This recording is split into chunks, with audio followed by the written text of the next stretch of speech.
À 8h13, votre invité ce matin, Sonia Mabrouk, est le président du Rassemblement national. Bienvenue sur Europe 1 et bonjour Jordan Bardella. Bonjour, Après merci. la victoire du Maroc sur la Belgique à la Coupe du Monde, des débordements et de violents heurts ont éclaté hier en Belgique et en particulier à Bruxelles. Comment empêcher de telles scènes ? D'abord en arrêtant l'immigration, moi je suis toujours surpris de voir des populations qui sont nées en France ou en tout cas en Belgique, le contexte est à peu près similaire, qui doivent tout à la France et qui se comportent de manière haineuse à l'égard du pays qui les a accueillis. Il y a, pour paraphraser Max Gallo, des gens qui sont d'ici mais dont l'âme est incontestablement d'ailleurs. Et ces scènes de violence qu'on a vues hier en Belgique à la suite du match rappellent un peu les scènes qu'on avait vécues au Stade de France au mois de juin dernier, au mois de mai dernier en France, où on voit à chaque fois des gens qui se lèvent, qui, sous l'impunité généralisée à la fois de la justice et de la politique d'immigration, mais aussi de la politique d'assimilation, s'en prennent à l'État, à la nation, à l'ensemble de ses représentants et émettent à chaque fois une critique et une haine très vive à l'égard du peuple qui les a accueillis. Moi, c'est pas ma vision de l'immigration. Moi, j'appartiens à une génération qui est issue de l'immigration, mais qui a tout fait pour s'assimiler, pour aimer la France et pour participer de cette même communauté de destin que sont nos nations européennes. Est-ce que vous considérez qu'il s'agit d'une minorité de voyous qui a cassé, qui a caillassé, ou est-ce que vous généralisez comme vous le faites en parlant d'immigration ? Je parle d'immigration parce que l'immigration est le moteur aujourd'hui du communautarisme et de l'insécurité. Mais ces personnes-là font beaucoup de mal à des gens qui sont arrivés dans nos nations, dont je fais partie, il y a plusieurs décennies, qui se sont assimilés, qui ont appris nos langues, qui respectent nos us et coutumes. Moi, je demande juste une chose aux gens qui viennent en France, c'est de nous ressembler, c'est de vivre comme nous, c'est de vivre à la française, c'est de respecter nos lois, c'est de respecter la police, c'est de respecter notre drapeau. Or, aujourd'hui, cette politique d'assimilation, elle n'est plus possible parce qu'on accueille des centaines de milliers de personnes chaque année et la Belgique, c'est un peu comme la France. Il y a beaucoup de territoires qui ne ressemblent plus à la Belgique ou qui ne ressemblent plus à la France. Et il y a en France d'innombrables quartiers, je vous le rappelle, où les Français ne reconnaissent plus le pays dans lequel ils ont grandi et ont parfois la douloureuse sensation de devenir des étrangers dans leur propre pays. Vous avez parlé de la police, Jordan Bardella, elle est très sollicitée, notamment dans les Yvelines, où une rixe mortelle entre bandes rivales a provoqué la mort d'un adolescent de 14 ans. Il y a beaucoup d'émotions. Il y a un jeune homme de 16 ans qui est en garde à vue. Des renforts de CRS ont été envoyés. Le phénomène des bandes rivales n'est pas nouveau. Là encore, qu'est-ce qu'on peut faire à part de nouveaux renforts à chaque fois ? Il faut faire un tour de vis en matière pénale. Parce que bien souvent, les policiers nous le disent d'ailleurs, quand ils démantèlent des bandes, quand ils démantèlent des trafics, ils interpellent des individus et ces individus sont remis en liberté un jour, 2 jours, peut-être parfois 2 heures après. Donc il faut faire un tour de vis en matière pénale, il faut rétablir des peines planchées, il faut abaisser la majorité pénale bien en dessous évidemment de ce qu'elle l'est aujourd'hui, il faut mettre fin aux remises automatiques de peine et puis il faut construire des places de prison. Et pour faire des places dans ces prisons, vous avez vu ce rapport qui est sorti ce week-end qui nous dit qu'on n'a jamais eu autant de prisonniers en France. Il faut arrêter l'immigration. Je rappelle que 25% des détenus dans nos prisons sont des détenus étrangers et donc il faut rétablir ce qu'a supprimé la droite, c'est-à-dire la double peine. Quand on vient en France, si vous venez en France pour violer nos lois, vous devez être reconduit chez vous. Donc il faut expulser tous les délinquants et criminels étrangers. Arrêter l'immigration ou plutôt faciliter l'intégration ou l'assimilation ? De facto, elle n'est plus possible quand vous accueillez chaque année l'équivalent de 2 fois la ville de Bordeaux de manière légale, sans compter les mineurs étrangers non accompagnés, sans compter les 600 000 clandestins qui, d'après M. Darmanin, sont présents sur le territoire. Mais on a un peu le sentiment aujourd'hui que la sécurité et l'immigration sont hors de contrôle aujourd'hui dans notre pays. Regardez le bilan de Gérald Darmanin ces 6 derniers mois. Le chaos du Stade de France. Les criminels qui, sous OQTF, commettent des crimes et des méfaits tous les jours dans notre pays et qui ne sont pas expulsés.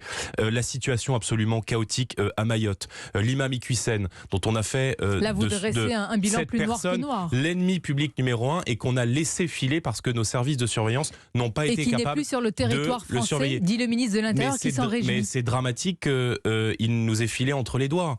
Regardez la situation de l'Ocean Viking où on accueille 44 mineurs. Sur ces 44 mineurs, 26 ont pris la fuite et sont éparpillés dans la nature. Donc moi, la question que je pose ce matin, c'est qui protège les Français aujourd'hui ? Sur ce sujet, puisque vous en parlez, l'Ocean Viking, il y a eu une réunion des ministres européens de l'Intérieur qui a permis d'aboutir, semble-t-il, à un accord après cet épisode. Ce plan repose sur 20 mesures pour renforcer notamment la coopération avec la Tunisie et la Libye. Vous applaudissez un début d'accord ? Non, écoutez, moi j'ai entendu le ministre de l'Intérieur, M. Darmanin, indiquer que la France reprendrait les relocalisations de migrants dès que cela serait possible. Donc les Français qui nous écoutent ce matin doivent savoir qu'ils ont à la tête du pays un ministre de l'Intérieur qui va accélérer la répartition des migrants dans les villages et dans les campagnes françaises. Le problème aujourd'hui, c'est que la politique d'immigration en France et en Europe ne se décide plus à Paris, au ministère de l'Intérieur, mais depuis la mer, par des ONG qui sont des trafiquants d'êtres humains, qui sont les complices des mafias de passeurs et qui font pression pour que nos nations accueillent une immigration supplémentaire dont les peuples ne veulent plus. Parce que je rappelle que cette relocalisation de migrants, elle s'effectue contre l'avis des populations qui ne sont jamais consultées. Moi, je pense que pas 1 euro ne doit aller à l'immigration aujourd'hui. Si vous venez en France de manière légale, il faut pouvoir subvenir à vos besoins. Et si vous venez en France de manière clandestine, comme c'est le cas pour beaucoup de gens qui viennent dans notre pays et qui bénéficient d'un certain nombre de prestations sociales comme les soins gratuits, eh bien, il faut que vous soyez raccompagnés chez vous. Encore une fois, c'est l'application de la loi, mais on a le sentiment que notre pays est complètement submergé et que le ministre de l'Intérieur est incapable de tenir quoi que ce soit. Ça ne se décide pas au niveau national, mais au niveau européen. Quand vous voyez que 11 pays européens se seraient engagés à reprendre les migrants de notre sol, selon là encore le ministre de l'Intérieur, est-ce que ce n'est pas un exemple, malgré tout, d'une forme de solidarité européenne ? Mais que veulent les peuples ? Est-ce que les Français, moi je pose une question très simple, est-ce que les Français sont d'accord, oui ou non, pour accueillir une immigration supplémentaire ? Il faudrait peut-être les consulter par référendum. Moi je pense par principe que la France n'a pas vocation à être le pays de tout le monde. Voilà, au risque peut-être demain et après-demain de n'être le pays de plus personne. Donc il faut un tour de vis aujourd'hui en matière d'immigration. Nous proposons, comme l'a fait le Danemark par exemple, que les demandes d'asile soient traitées depuis les ambassades et les consulats des pays de départ, pas une seule demande d'asile traitée sur le territoire national. En matière d'aide sociale, il faut réserver les prestations sociales aux familles françaises, aux travailleurs français, c'est ce qu'on appelle la priorité nationale, parce que sinon on crée un appel d'air à l'égard de gens qui risquent leur vie en traversant la mer. Est-ce que la question c'est encore, est-ce qu'on est pour ou contre l'immigration, ou est-ce qu'on peut encore y faire quelque chose ? Dans les prochaines années, certains disent qu'avec les migrations climatiques, économiques et les réfugiés politiques, la question n'est plus tant de savoir pour ou contre, mais comment faire pour tarir un peu ce flux ? Mais il faut d'ores et déjà tarir le flux. Mais le flux est d'ores et déjà considérable. Mais il y a un certain nombre de pays en Europe qui montrent l'exemple. Le Danemark l'a fait. Le Danemark est un pays même pas orienté à droite. C'est un gouvernement social-démocrate qui organise le traitement de l'asile dans les pays de départ. La Hongrie, elle maîtrise ses frontières et pourtant elle participe notamment de la Cour européenne des droits de l'homme et de l'Union européenne. Donc il y a des pays qui réussissent à maîtriser l'immigration. Madame Meloni, la première ministre italienne qui a été portée démocratiquement pour pouvoir parler Italiens. Qui a accepté, on oublie de le rappeler, beaucoup de bateaux, quelques bateaux. Mais elle réduit migrants. la voilure. Oui. Elle a refusé de prendre l'Ocean Viking. qu'elle a reçu quelques bateaux de migrants, on oublie souvent de le dire. Je pense qu'il faut couper les subventions publiques à toutes ces ONG qui sont les faunées du trafic d'êtres humains et qui vont chercher les bateaux non pas le gouvernement à proximité de nos côtes, parce que pour Emmanuel Macron, l'immigration, ça n'est pas un problème, c'est un projet. Et le projet d'Emmanuel Macron, ça consiste à accueillir et à répartir. Le projet du Rassemblement national, ça consiste à secourir et à reconduire. Or, aujourd'hui, les ONG vont chercher les bateaux en violation totale du droit de la mer, parfois à 20 ou 30 km des côtes libyennes ou des côtes tunisiennes. Le droit maritime voudrait que des bateaux à la dérive soient accompagnés dans les ports tunisiens, dans les ports libyens, à qui, je rappelle, parce qu'on parlait de l'Union européenne donne beaucoup d'argent pour la sécurité de nos frontières. Je dis juste que l'immigration est probablement l'un des plus grands défis qu'attend notre continent dans les prochaines années. Je vous rappelle que la démographie africaine va doubler d'ici à 2050 et que l'un de vos confrères qui a travaillé au Monde, monsieur Stéphane Smith, a écrit un bouquin qui s'appelle La ruée vers l'Europe. C'est probablement ce qui nous attend si on ne reprend pas dès maintenant le contrôle de notre destin. Parce que Stéphane Smith, je me rappelle, dont il y a une pleine page aujourd'hui dans Le Figaro à lire. Alors, je ne l'ai même pas vu. Une partie de cette immigration fait partie, Jordan Bardella, de la France qui se lève tôt aussi, ceux qui sont intégrés ou assimilés. Ce sont les Français qui bossent dur en ayant le sentiment de travailler pour d'autres. C'est ainsi que le ministre Gabriel Attal a qualifié dans le journal Le Parisien hier les classes populaires de manière générale, auxquelles selon lui les aides du gouvernement vont en priorité. C'est le cas, c'est une bonne chose? Non, je crois pas du tout. Il y a un Français sur deux aujourd'hui qui est à 10 € près quand il fait ses courses. Et cette inflation à 2 chiffres qui attend le pays, elle a des conséquences aussi sur la qualité de vie des Français. Quand on voit que l'achat de produits frais a baissé de 17% en un an, cette inflation, elle a des conséquences. Il y a deux urgences aujourd'hui. C'est le lot de tous les peuples sur face tous à les l'inflation. Français. Il y a 2 urgences aujourd'hui, c'est l'alimentation et l'énergie. Sur l'alimentation, nous proposons un panier de 100 produits de première nécessité disponibles dans toutes les grandes surfaces, tous les commerces, à TVA 0% de TVA sur ces produits d'urgence, les pâtes, le riz, Bardella, les vous couches, contestez toutes les produits aides hygiéniques. qu'il y a de la part du gouvernement? Non, je dis juste que c'est une logique. Sont nombreuses. Oui, mais c'est une logique de ciblage, si vous voulez. C'est-à-dire qu'on distribue des chèques. C'est une mesure d'abord qui ne concerne pas l'ensemble des classes moyennes qui sont de moins en moins moyennes et qui doivent payer pour tout le monde et qui n'est pas une logique pérenne. On le voit avec la ristourne, si vous voulez. La seule mesure pour rendre du pouvoir d'achat aux Français, c'est la paix fiscale, c'est de baisser la TVA, c'est de baisser les taxes, notamment sur l'essence. Vous me dites, on connaît nos propositions. Je rappelle juste qu'on propose notamment de baisser la TVA de 20% à 5,5% sur l'ensemble de l'énergie, parce qu'aujourd'hui, c'est devenu une angoisse pour des millions de Français. Et puis, il faut retrouver la maîtrise des prix de l'énergie. Quand je vois aujourd'hui que dans l'Essonne, il y a une école qui ferme parce que la facture d'électricité de la mairie a été multipliée par 5, quand on voit qu'il y a des entreprises qui sont obligées, comme Duralex, de mettre leur production à l'arrêt, on ne paye pas la guerre entre l'Ukraine et la Russie, on paye les choix économiques et énergétiques cataclysmiques du gouvernement, notamment Jordan sur le nucléaire. Donc, quand on se compare, j'en viens juste, si vous me le permettez, il faut retrouver la maîtrise des prix en sortant du marché européen de l'électricité. Quand on regarde les chiffres en Europe, ils sont têtus, ça peut ne pas nous consoler, mais malgré tout, il est vrai que la France, très concrètement, s'en sort mieux que les pays européens. C'est un argument qui n'est pas valable pour vous. Mais ça n'est pas vrai. L'Espagne, regardez sur l'énergie. Je vous parlais de la sortie du marché européen de l'électricité. Aujourd'hui, les prix de l'électricité sont adossés au prix du gaz. C'est une aberration compte tenu du modèle français. Regardez l'Espagne ou le Portugal.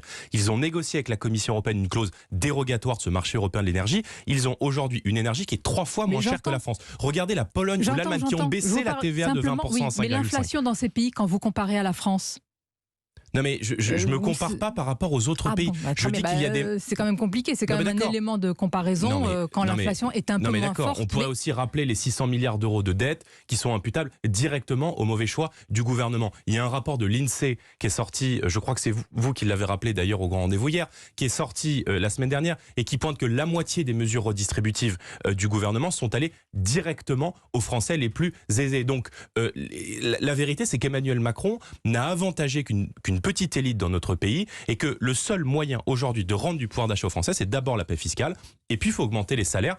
Vous savez que nous proposons notamment de permettre à tous les chefs d'entreprise qui le souhaitent d'augmenter de 10% leur salaire avec une contrepartie que ces 10% soient exonérés de cotisations patronales. Donc vous voyez, on a vraiment un bouclier nous en faveur du pouvoir d'achat pour protéger les Français qui s'inquiètent de l'hiver qui vient. Alors un exemple précis, Jordan Bardella, qui concerne cette France qui se lève tôt, particulièrement dans la région Île-de-France que vous connaissez bien, où le pass Navigo pourrait passer dans les prochains jours jusqu'à 90-100 € même, ce qui est quand même une aberration. Invité hier du grand rendez-vous Europe 1 CNews Les Échos, le ministre des Transports Clément Beaune lui a affirmé que c'était la faute à la région et non à l'État qui refuse, je le précise, d'augmenter la contribution des entreprises. Pour vous, à qui la faute et vous au pouvoir, qu'est-ce que vous auriez fait? Vous auriez augmenté la contribution des entreprises? Moi, je suis conseiller régional d'Île-de-France. Je ne suis pas l'avocat de Valérie Pécresse, mais les collectivités sont de plus en plus pris à la gorge. Voilà. Et on est là dans un imbroglio qui réunit en réalité le ministre des Transports et la présidente de la région Île-de-France, Valérie Pécresse. Mais ce que je veux dire par là, c'est que ce qu'on voit sur l'augmentation du Navigo, on est en train de le voir aujourd'hui dans tous les domaines.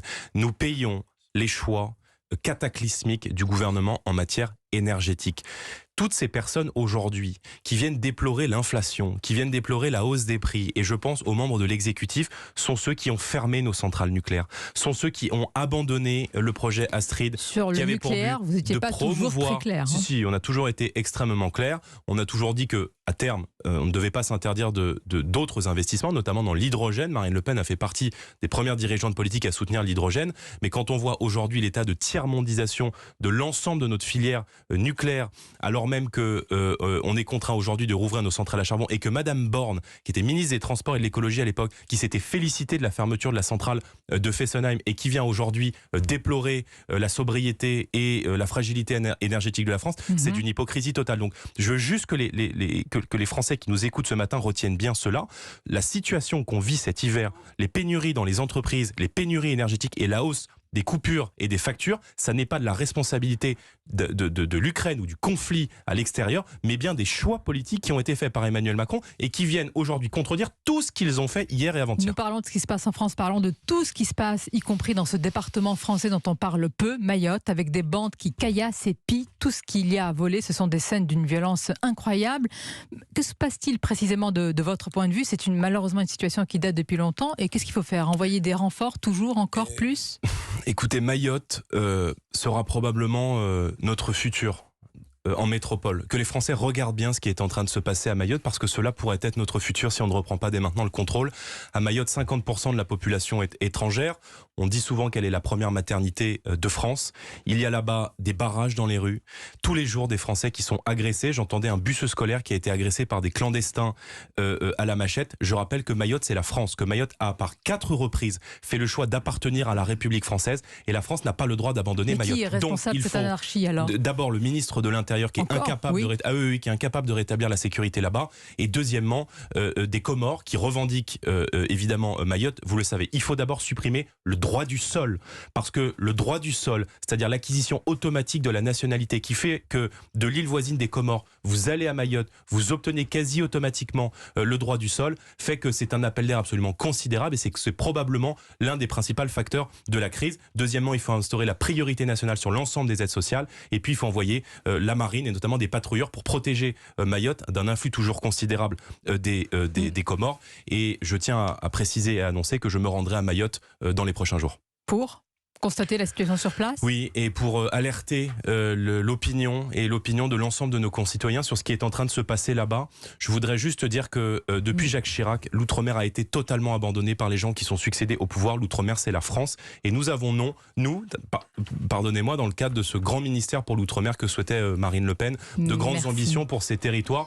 Et je vous rappelle qu'ils nous ont mis en tête à plusieurs reprises, et notamment lors de la dernière élection présidentielle. Merci Jordan Bardella d'avoir été notre invité ce matin.